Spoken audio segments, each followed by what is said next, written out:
Good evening and welcome to the Business Day. I'm Andrea Chisholm. The government stake in the Jamaica Public Service Company is again in the spotlight.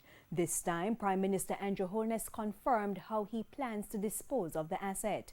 TVJ's Andrew Laidley reports. For years, the government has been contemplating selling its 19.9% stake in the Jamaica Public Service Company. At one point, the Holness administration said it would sell the shares to pay down a $9 billion street lighting debt.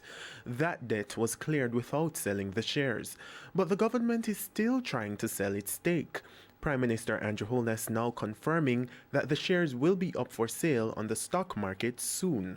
The government intends to place that 19% on the stock market. We will be selling those shares. So the ordinary Jamaicans will be able to participate and buy those shares.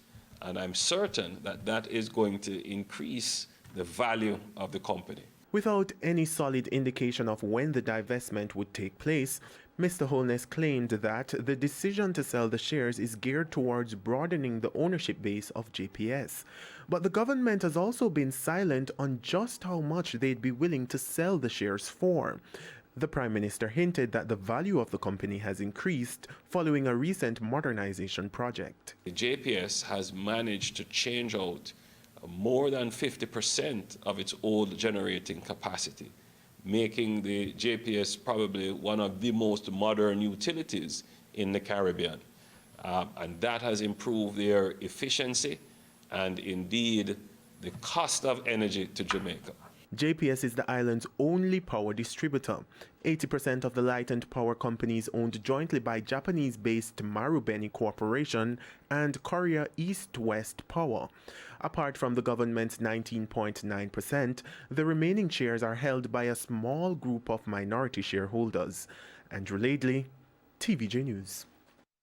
Currency trading ended today with the US dollar selling for $135.29, the Canadian dollar $100.33. The pound sterling is costing $168.34, while the euro sells for $149.25.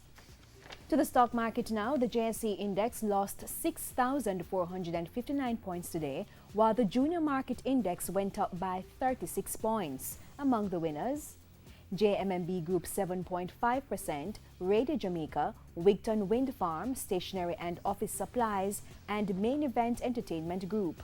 On the losing side, we had Siboney Group, JMMB Group, Kingston Properties, Scotia Group Jamaica, and Cargo Handlers. And that's the Business Day. I'm Andrea Chisholm. Good evening.